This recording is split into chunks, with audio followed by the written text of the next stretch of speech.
Got my new pool liner put in about a week ago, maybe 2 weeks ago. It got water behind it. It got a hole poked in it somehow.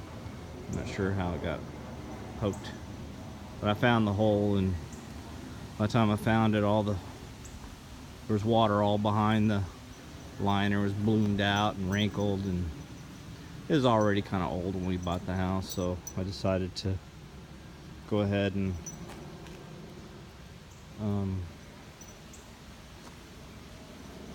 put a new one in. I'm glad I did. The old one had wrinkles down at the deep end here, and it was hard to sweep.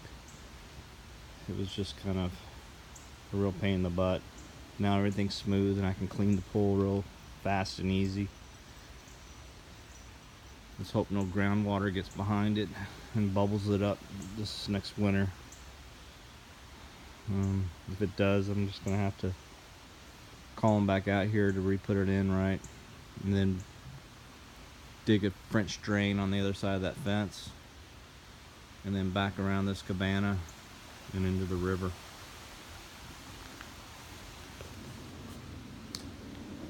And it's time for new pool furniture. We've got these plastic things that came with the house, and you can see that no matter how much we clean them, they still look dirty. Those are after we bleached them. And also, they're cracking here. So, but they're about $100 for a lounger. $100 for a lounger. So we need 1, 2, 3, 4, 5, 6. That'd be about $600, $700 worth of loungers and chairs. These tables you can get about $15. We're gonna make it look nice. Georgie's all embarrassed about them, and I don't really blame her. They do look kind of cheesy. We got a de-earth system filter, propane heater. Looks like I'm out of propane, which I was trying to run out. I'm gonna have to go tomorrow and fill up my tanks. We got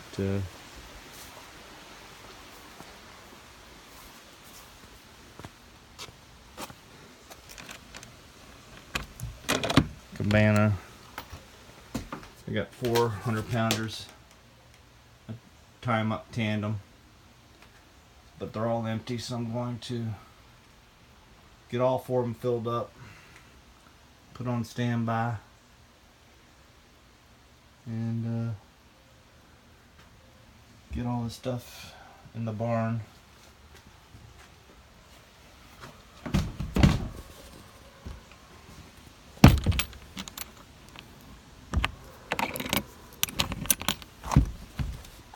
This is a nice screened-in porch here. Gotta get all the equipment out of it, clean it up for the party.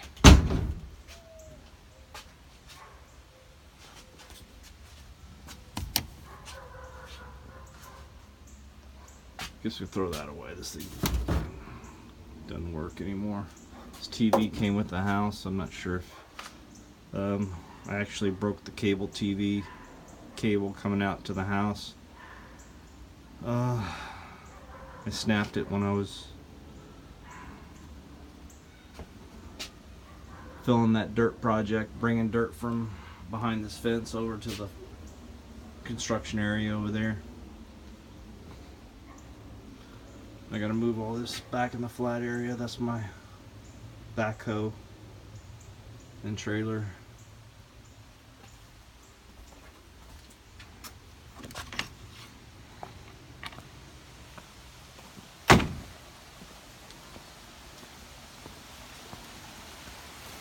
That's my stream right there. Pretty nice. This is junk that's got to be thrown away. That was my wood burning pool heater project that failed. It actually worked, but I produced so much carbolic acid it ate up the bottom one, so it was cooling up in here. I mean, it was heat exchanging on the top barrel, but it was condensing the exhaust, and the exhaust was dripping down, and just you get the acid. It was forming some, I guess, carbolic acid. It was eating the bottom, so I kind of ex-nayed the project and went ahead and bought a propane heater. It worked, but not that well. This is the wood I was chopping for the winter time. A little behind schedule on that. I started to get going chopping the wood, and I was trying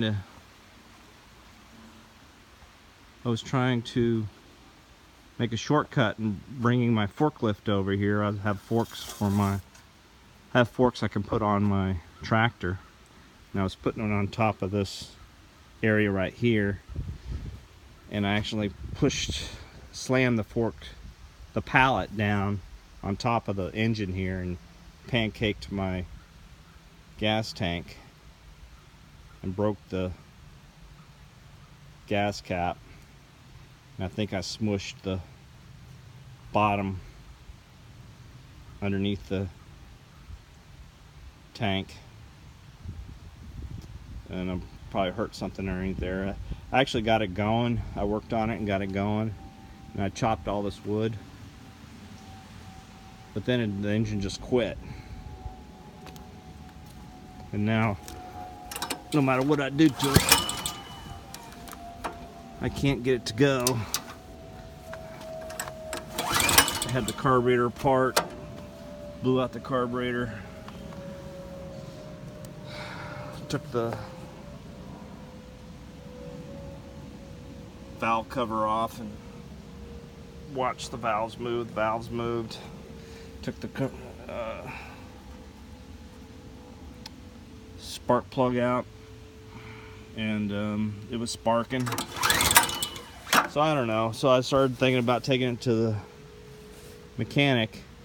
I figured it probably cost me about $200 to get one, so I went in and looked at, how much these were on sale. Get another one. I know it seems ridiculous, but I looked, and this exact replacement motor is $200. The exact same one. So I figured, well, I'll just replace that motor for $200, because if I go, get it troubleshot and probably tank replaced or bent out, whatever, it's going to cost me $200. So I just ordered a new engine for it. It'll be here by Wednesday. I'll just bolt it on. It bolts on pretty easy. It's 4 bolts. This drive shaft here might give me a few tricks, but I think it's just gonna basically slip on and off pretty easy. But these guys here have to cut up with a chainsaw. Somebody dumped them on my property. They asked me if I wanted some firewood. I said sure. And I came home and I had these big, huge half-ton pieces that were stuck. I couldn't move them. They're pretty damn heavy. But when I got the tractor, I put the forks on the tractor, I was able to move them around. But I have to cut them, slice them up into smaller pieces in order to fit it on here. And that's going to be a hard cut. I have a couple chainsaws to do that, but over there underneath the trees is where all my other wood is for this winter.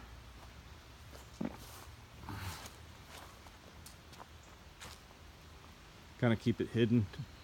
I started pulling it out when I started cutting the wood, pulling it out from underneath there and putting it over here. I've been putting it on a pallet on the forklifts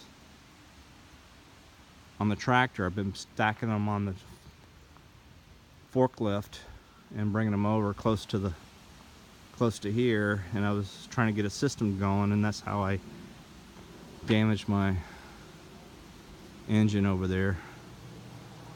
So that cost me 200 bucks. So I don't know. Maybe I'll change the engine and find out what's wrong with that engine. Maybe I'll make something out of it. Who knows? Fix it and make something out of it. And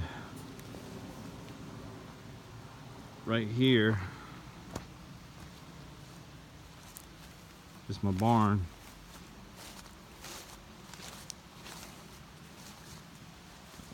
And where I have the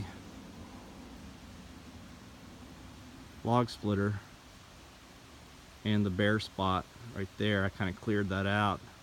That's where I want to put a carport, about 30 feet by 40 feet, or 25 by 40, I don't know, and just kind of make it go down that way.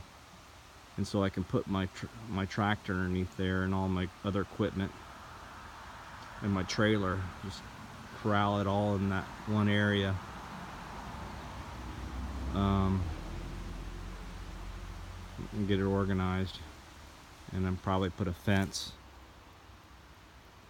pave this, or rock it, make a rock gravel parking area down this way, and maybe put a fence going from the trees to here to the river. Basically put this where all my tool stuff, corral in here, all my attachments to my tractor, whatnot. And over there is my bridge again to my other 2.5 acres over there.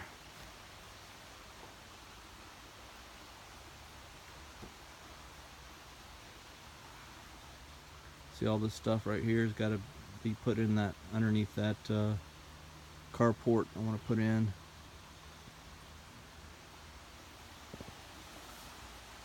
That carport's going to go pretty much right along here. And I'm actually going to use it to cure my wood, put a lot of my wood in here. But I might put another small carport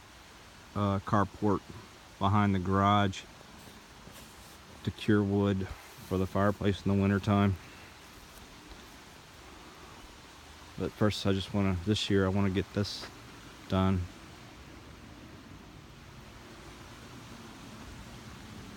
Get the wood chopped. I gotta hurry up and get that wood chopped so I can start seasoning. Some of it's gonna be seasoned, but some wood may just make it in time. And there's a tree right here I have to cut down because it's rotten. It's about to fall. This tree right here. The roots are all rotten.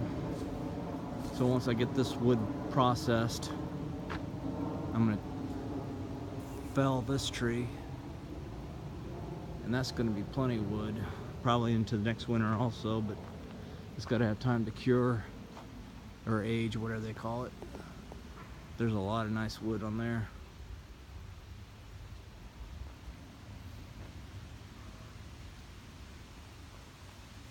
I got to get this, most of this taken care of when Georgie gets back to China. She wants to have a party, so with that tractor, man, I can do a lot of stuff real fast.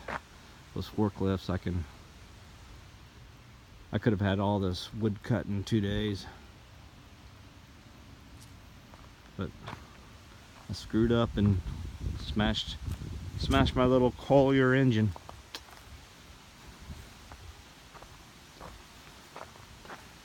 Okay, till next time.